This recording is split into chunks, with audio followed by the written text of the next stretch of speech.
Hello everybody, it's me, Nawnii, and today we're going to be talking about making a popular closed species. Closed species characters are characters that are species that an artist or designer makes up themselves. A species that is closed means you may not make a character without permission or payment from the creator of the species. Or even in some cases, you can't make your own at all, and you have to only buy a design from the creator or those who they've given permission to make designs. Some of my favorite closed species characters, in no particular order, are Jolly Raptors, founded by Samonatri. This is my Jolly Raptor. His name is Grps. Grim 2, founded by Mr. Grimple. This is my personal one. His name is Archibald, or Archer. And Aminosaur, founded by Starblaster. This is mine, Steven. There are many other species that I enjoy as well, and that I own too, but these are just a few. How do you make a species? Well, I'm gonna start off with what not to do. One mistake that I see really often, to be honest, is slapping two different animals together and calling that an original closed species. For example, a dinosaur dog, or an axolotl raccoon, or a flamingo fox. The problem with this is they're not extremely creative. However, some people might be able to pull it off. From my experience, combining two different existing animals isn't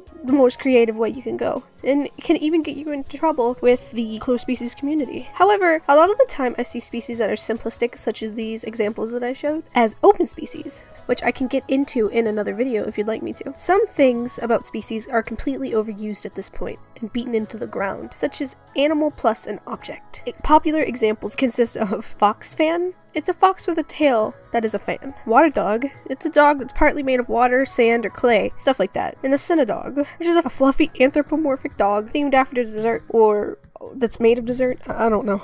Of course, there's nothing wrong with these species. I've actually owned every single one of these at one point, and I still own a few Cinedogs, and I love them to death. But in my opinion, these species have just kind of been beaten into the ground. Some people, of course, can still pull it off, but it's just my opinion, and the experiences that I've had with closed species making. Another thing you shouldn't do is blatantly steal anyone else's idea. Do you really like the concept of water dogs, and you decide to make water foxes? So you decide to make water foxes and you have the exact same lore and background as the water dogs already have. And that's just wrong. It's fine to make a similar looking species, but if you're going to do that, you should at least make the background and lore a little bit different. Make it your own. Be creative. Tips on how to make a good species. One thing you can do is combine a couple animals together. More than two. Maybe three or more. That way, it's not that obvious that you're just taking two things from two different animals, like a unicorn dog. Start with maybe 3 or 4 of your favorite animals. Maybe like a chameleon, a cat, and a mouse. I'll try to draw up a little doodle. A tip I can give you is to never stick with your first sketch and concept. Keep refining it until it's something that you can really be proud of, and you know that other people might want to purchase for themselves.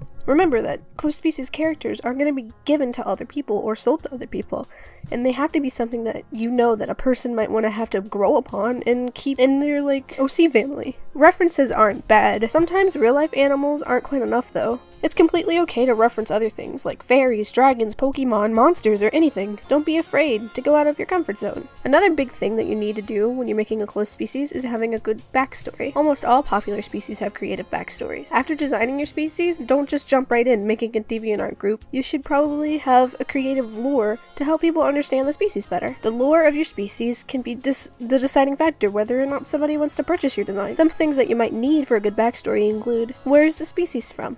What do they do?